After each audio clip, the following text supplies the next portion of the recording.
Hello there, my little cutie patooties. Yes, TV land, I'm talking to you.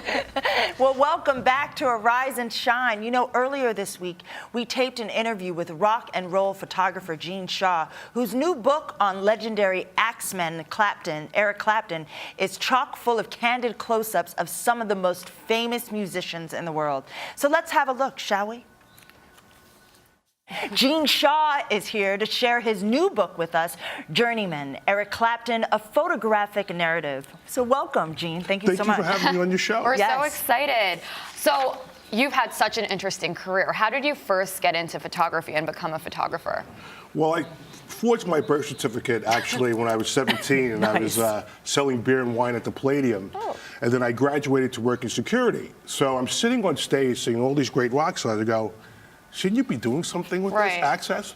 So I borrowed a camera from a friend, and I started taking photographs because it was like everyone was there. Yeah, you were right up close. And this is before the age of the iPhone where you could just stick it in everyone's face and take a picture, right? Yeah, these days, everyone has a camera. Right. Back then, it was just a different story. Yeah, absolutely. So how did you come about to make the book?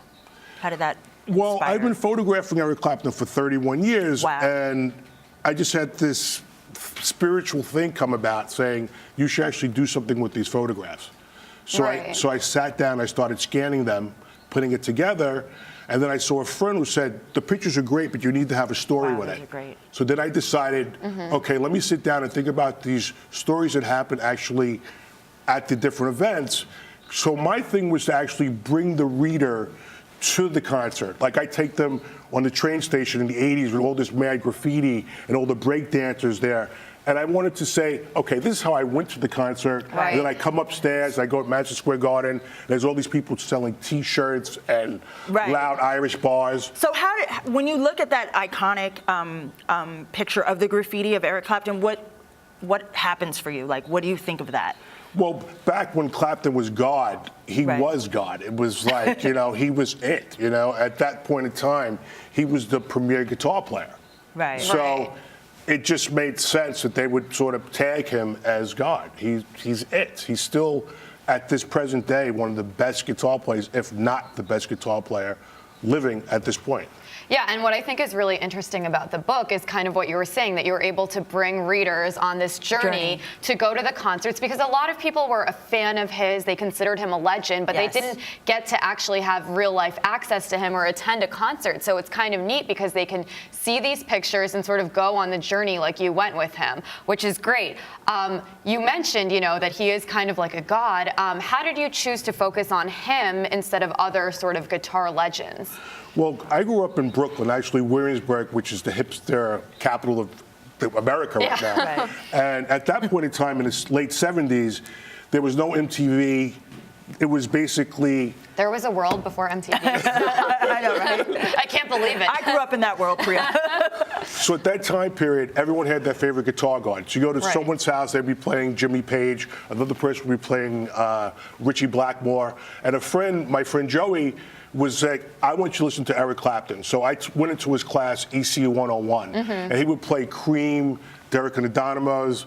It was just, and I sat back and I said, wow, Clapton didn't stay in one genre. He played blues, he played rock, he played hard rock, he played country, he played reggae. This is something I could definitely... He was a real musician. Yes, Yeah, yes, absolutely. yes, and you've had such an amazing career. You've done so many things. What are some of the highlights? What are your greatest career experiences? Well, let me tell you.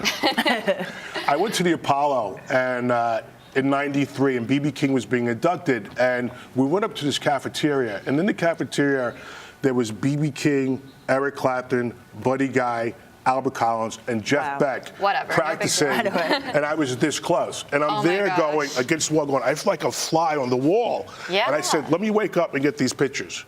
And what was really amazing was that when they first started, BB and Eric, they started tapping their foot to get the tempo, Rock Me Baby. And I was like, didn't they play that millions of times before? Right. But they wanted to get it right. The consummate artist. It had to be exactly on.